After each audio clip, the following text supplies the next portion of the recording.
Oi, gente, tudo bem? Voltamos, né, para mais um vídeo da nossa série das 5 feridas da infância, em cima do livro aqui da Lise Bourbeau. Então, gente, a gente já viu um geral aqui, né, sobre as 5 feridas da infância, e eu já postei um vídeo também da ferida de rejeição. E hoje a gente vai falar sobre a ferida do abandono, né? Que é a que eu tenho em especial. Eu também quero depois gravar outro vídeo explicando como eu descobri certinho, né? Como foi esse processo pra mim. Que na verdade, quando você descobre a ferida que você tem, geralmente é um período difícil, né? O qual você se depara com algo, é como que cai uma ficha, né? O véu se cai porque você começa a ter a noção de que você viveu sua vida, praticamente sua vida inteira, debaixo dessa máscara, né? Debaixo dessa ferida, de acordo com o que essa ferida provocava em você. Então vamos lá. Hoje a gente vai falar sobre a ferida do abandono. Eu vou mostrar aqui a autora, ela põe um desenho, né? De como seria a postura de alguém que tem a ferida do abandono. Eu tenho mais ou menos essa postura aqui, né? O ombrinho caído, falta de tônus muscular. Então ela fala muito disso. Eu vou ler alguns pontos interessantes que eu achei no livro, que pode fazer sentido para você que tá aí do outro lado também, tá bom? Então, gente, vamos começar. Ela fala aqui: muitas pessoas que sofrem a ferida de abandono experimentam desde pequenas uma profunda falta de comunicação com o progenitor do sexo oposto. Então ela acontece, né? Se você é menina, geralmente você sofreu isso com o seu pai. E se você é menino, geralmente você pode ter sofrido isso com a sua mãe, tá bom? Então vamos lá. Para eles, esse progenitor era muito reservado e ainda quando desejavam que se fizessem cargo deles, estavam convencidos de que essa criança estava convencida de que ela não era interessante para esse progenitor, né? Então ela sempre busca ali estar se encaixando, né? A ver se agrada, tenta agradar. Vamos ver o que ela fala aqui.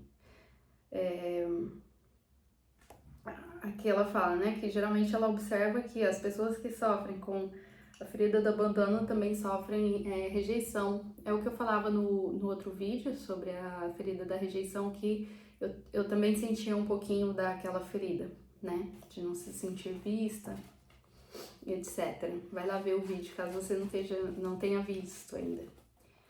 Essa máscara se caracteriza por um corpo que carece de tono muscular. O corpo é longo, delgado, né, fino e encurvado. Ele indica uma ferida de abandono importante. O sistema muscular ele não está suficientemente desenvolvido e parece não poder sustentar o corpo erguido, né, como se necessitasse uma ajuda para ela. Por isso que geralmente as pessoas que têm essa ferida, você geralmente vai ver ela meio tortinha para um lado, ou escorada em alguma coisa, né? Ou vai sentar na mesa, você vai perceber essa postura um pouco assim. Geralmente essas pessoas que tem que é muito contraída aqui, geralmente tem uma ferida importante de abandono, tá? Nossa, quando ele está coçando, não sei porquê. Primavera, né? Então, vamos lá. Os olhos geralmente são olhos grandes e tristes, né? Que também elas delatam essa ferida do abandono. Com frequência, tem a impressão de que os braços são muito longos e que eles ficam assim meio pendurados do lado do corpo. Esse é o tipo de pessoa que aparenta não saber o que fazer com os braços, né? Quando está de pé, ou sobretudo quando outras pessoas estão olhando. Perdão que eu tô... Toda vez eu tenho que falar, porque vai sair umas palavras aqui que eu tô traduzindo na íntegra, tá? Porque tá em espanhol. Outra característica dos dependentes é que uma parte do seu corpo, pareceria se situar por debaixo do nível normal. Então é muito normal você ver como, às vezes, alguma parte do corpo mais flácida, né? Como os seios, o bumbum. Que mais? Eu noto, por exemplo, essa parte aqui do tríceps mais flacidinho, sabe? Então tem muito isso. Apesar da pessoa ser uma pessoa que não é uma pessoa mais magra, porém o tônus muscular dela geralmente é mais flácido ou quase não tem, né? Então, cadê?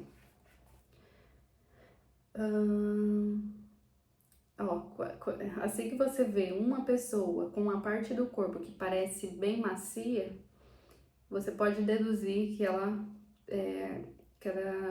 porta essa máscara, né, do dependente para ocultar a sua ferida do abandono. Olhar essas pessoas ao nosso redor para descobrir as feridas dela também é um ótimo exercício de intuição, né?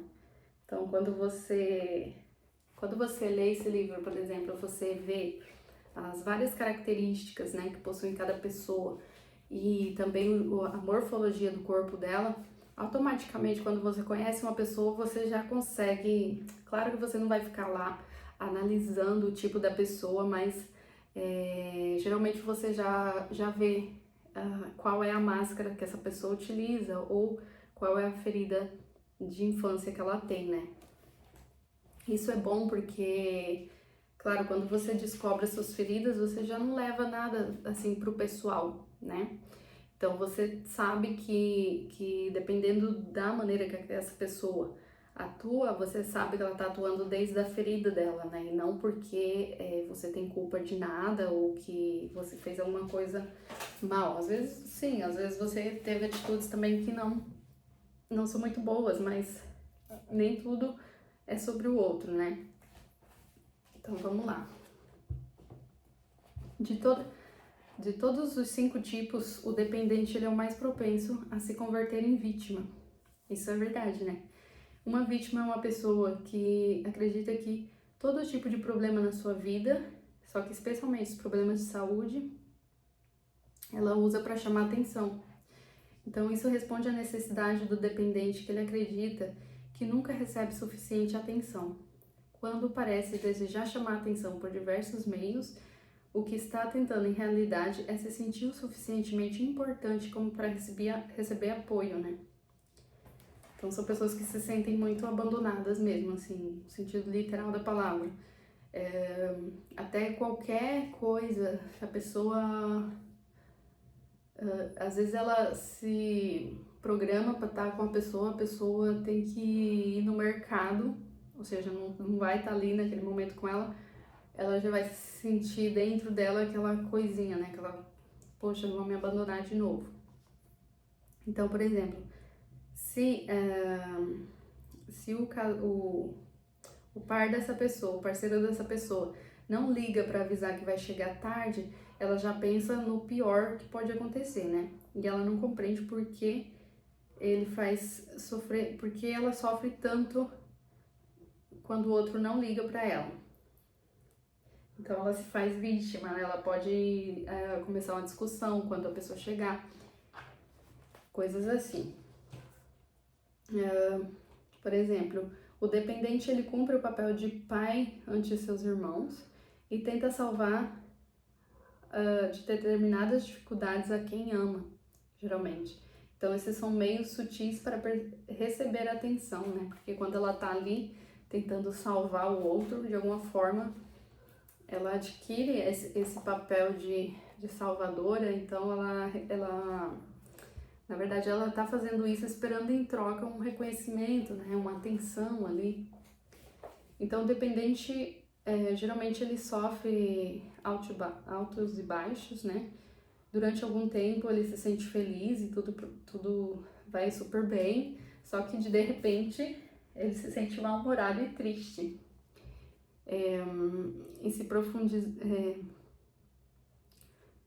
E se você profundizar nesse sentimento, ela vai descobrir que é por medo de ficar sozinho, né? Então, antes de se decidir o dependente, antes dele se decidir sobre qualquer situação, geralmente ele vai procurar a aprovação de outras pessoas, né? Ele necessita esse tipo de apoio, alguém que confirme o que ele tá pensando, ou inclusive se a pessoa falar que para tomar um outro caminho, geralmente o dependente ele vai seguir o que, apesar dele buscar essa aprovação, ele vai seguir o que ele já acreditava que era melhor, mas ele só precisa mesmo desse apoio.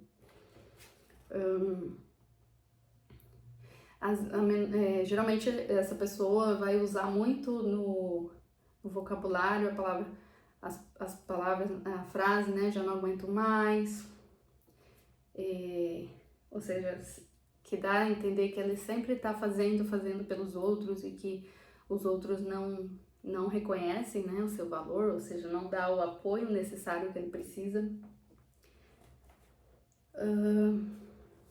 Então, o dependente, geralmente ele pode parecer uma pessoa preguiçosa, só que em realidade o que ocorre é que ele não gosta muito de realizar atividades ou trabalhos físicos sozinhos, né? Porque ele gosta sempre de ter a presença assim de outras pessoas para se sentir apoiado. Então, geralmente essas pessoas, nós, né, que eu me incluo, percebem o final de qualquer coisa agradável como um abandono, né? Então, pode ser difícil quando acaba uma situação ou se passou um dia super legal, né, com o parceiro ou com os amigos, chega no final do dia vai entrar um pouco em melancolia, porque ele vai sentir como que ele foi abandonado, como que acabou, é como um vazio bem grande. Então, claro, aí quando esse passeio, essa coisa agradável acaba, ele se sente desamparado, se sente abandonado, né? O que não é verdade, é só o que a máscara quer supor sobre isso.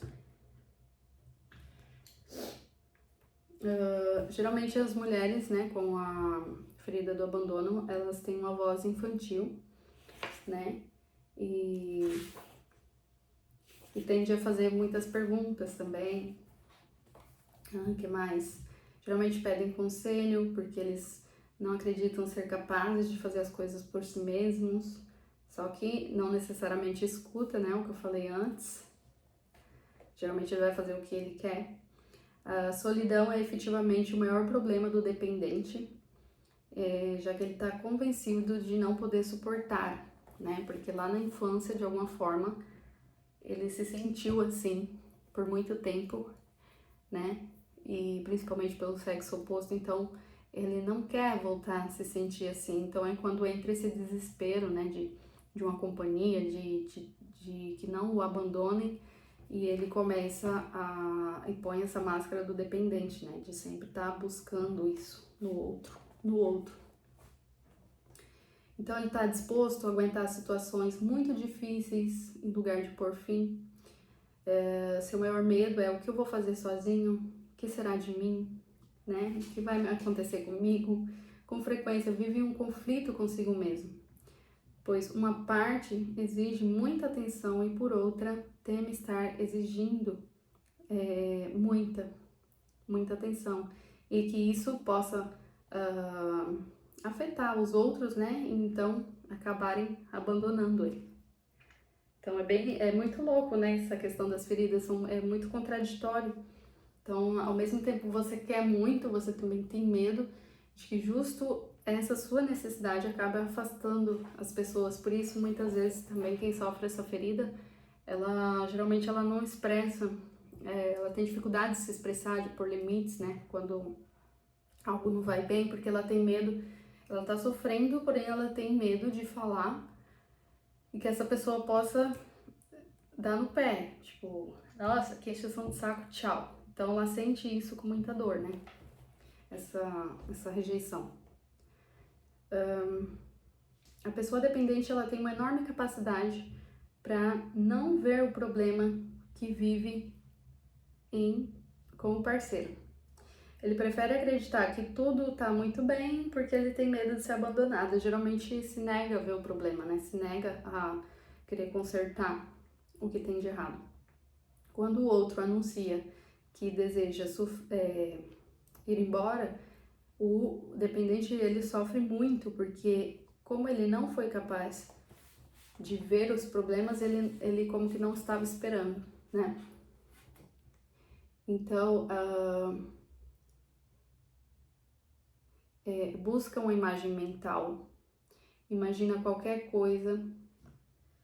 Ela fala aqui, né, no caso, se esse é o seu caso, né, se você tá muito apegado a uma pessoa, fazendo tudo possível por medo de não ser abandonado, você deve dar a você mesmo o seu próprio apoio, né? Você pode buscar uma imagem mental, qualquer coisa que te dê apoio, para você não se acovardar, porque, sobretudo, quando você viver esse momento de desesperação, não pense que já não pode obter ajuda do exterior, né? Que geralmente nós que temos essa ferida se fechamos muito em nós mesmos, né? Então, mas quando você encontra apoio dentro de você mesmo, você vê a luz e encontra uma solução. Ou seja, nem tudo tá perdido, né? O simples fato de escutar a palavra deixar, ainda que seja no telefone, traz emoções dessa pessoa. Então, a pessoa com essa máscara do dependente, né? A pessoa com a ferida do abandono, ela sempre tá com uma sensação aqui muito forte, como uma ansiedade, né? Uma coisa, um sentimento de que algo ruim pode acontecer em qualquer momento, de que em qualquer momento, se ele está em casal, que essa pessoa pode deixar ela, ou que em qualquer momento ela vai se ver muito sozinha. Então sempre carrega dentro assim um medinho, um medo, uma ansiedade ou algo que influi a nível físico mesmo, né? Então, a ver, o que mais? Uma pessoa, por exemplo, alguém que vai de viagem durante algumas semanas, isso aqui é muito real, porque me aconteceu muito. Será difícil deixar a casa, o trabalho, sabe, tudo aqui. Só que uma vez que essa pessoa está fora, que ela já está no destino final, logo o regresso à casa para ela também é muito difícil, né? Então ela já se acostuma muito rápido às situações. Então para ela é difícil deixar lá onde ela está agora para poder voltar para o local onde ela já conhece. Então a tristeza é a emoção mais intensa que experimenta o dependente. Constantemente sente essa tristeza no mais profundo do seu ser, sem que possa compreender ou explicar de onde provém. Para não sentir essa tristeza, busca a presença de outros. Então é como essa incapacidade de estar sozinho. E se o dependente está sozinho, geralmente ele está pensando em outras situações, outras pessoas, o que ele pode fazer. Então, gente, cadê? O dependente, ele teme também a toda forma de autoridade. Ele imagina que alguém que utiliza uma voz autoritária jamais poderia se ocupar dele, né? Parece uma pessoa indiferente e fria. O dependente geralmente usa as palavras ausente ou sozinho.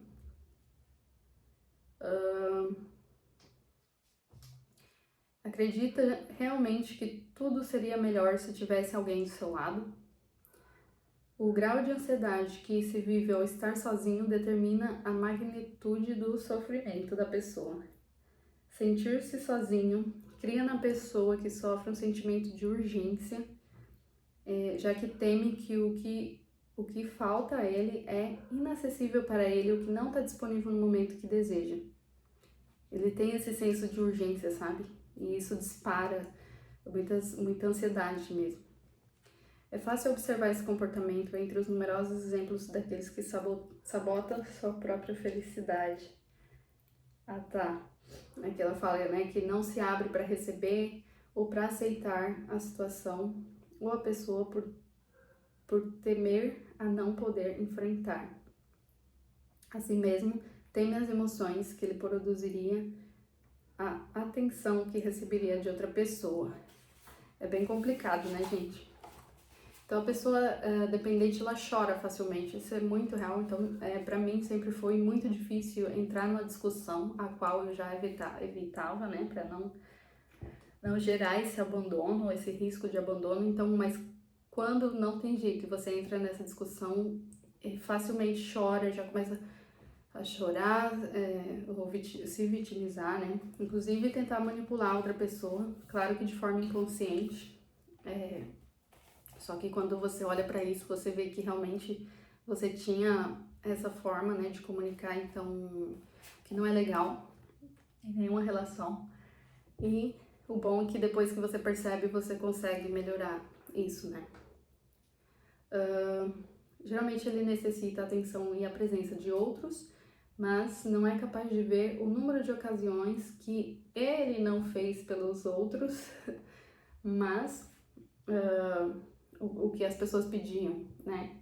Por exemplo, ele gostaria de sentar sozinho para ler um livro, mas ele não admite que o parceiro faça isso, por exemplo. Então ele sente esse abandono, só que ele não vê que ele faz isso e tá tudo bem, sabe?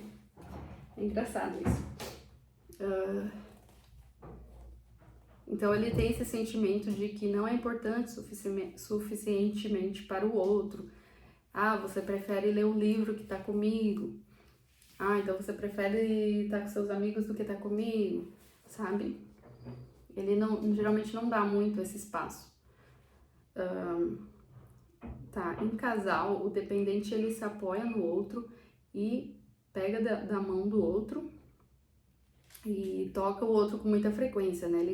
O dependente necessita se apoiar em algo, ou qualquer coisa, ou numa pessoa, né? Geralmente é difícil para ele se manter erguido com a espada, se manter erguido com as costas retas, né?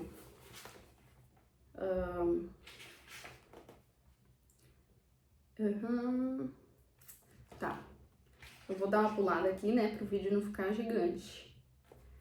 Então,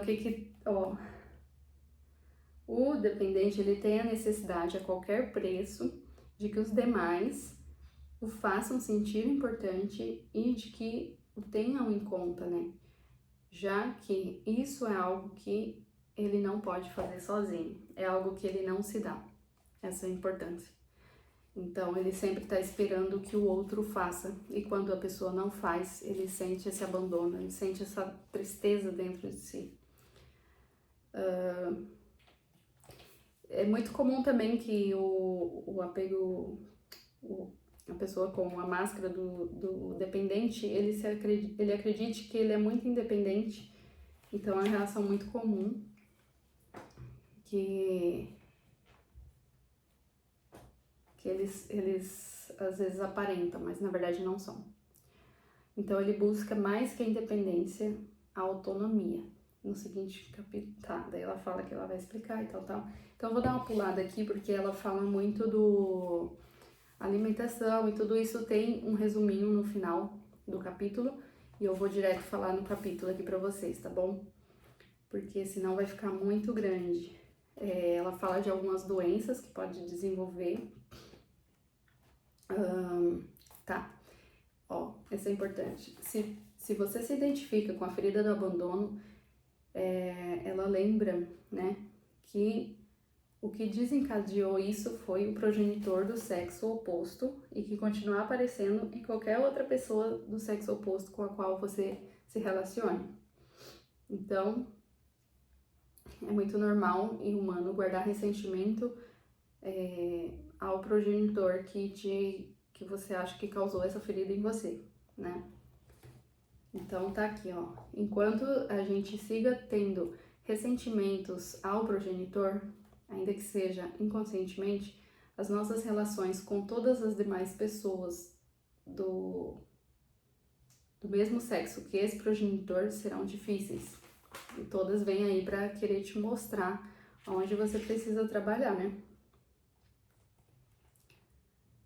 Tá. Então vou direto aqui. Aqui ó, tem o quadrinho na última página sobre as características principais. Eu vou ler aqui para vocês. Características da ferida do abandono. Então, o surgimento da ferida Ela acontece entre o primeiro e o terceiro ano de vida, como carência de mostras de afeto ou do tipo de afeto desejado. Põe a máscara do dependente, está provocada pelo sexo do progenitor contrário. O corpo geralmente é longo, magrinho, sem tônus muscular, pernas frágeis, costas encurvadas, braços com aparência muito longos e pegados ao corpo, zonas do corpo caídas ou flácidas. Os olhos são grandes, tristes, com uma mirada que atrai, um olhar que atrai. O vocabulário geralmente tem muito ausente, só, não suporto, devoro, não me soltam.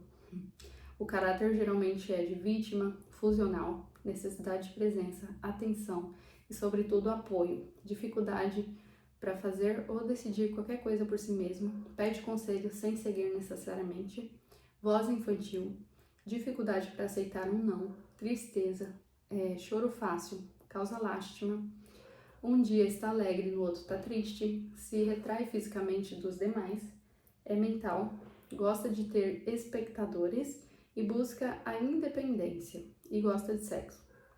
O maior medo, a solidão. A alimentação, geralmente tem bom apetite, pode sofrer bulimia, presença de alimentos molinhos e come devagar. E as prováveis doenças que podem surgir, lombalgia, bronquites, migrânia é como dor de cabeça, né? Não sei. Hipoglicemia, agorafobia, diabetes, glândulas suprarrenais, miopia, histeria, depressão, enfermidades raras e enfermidades incuráveis, doenças incuráveis. É isso, minha gente. Tá aqui o resuminho. Um beijo, espero que vocês tenham gostado. E se inscreve no canal para os próximos vídeos, tá bom? Que eu vou falar das outras feridas. E até lá. Beijo!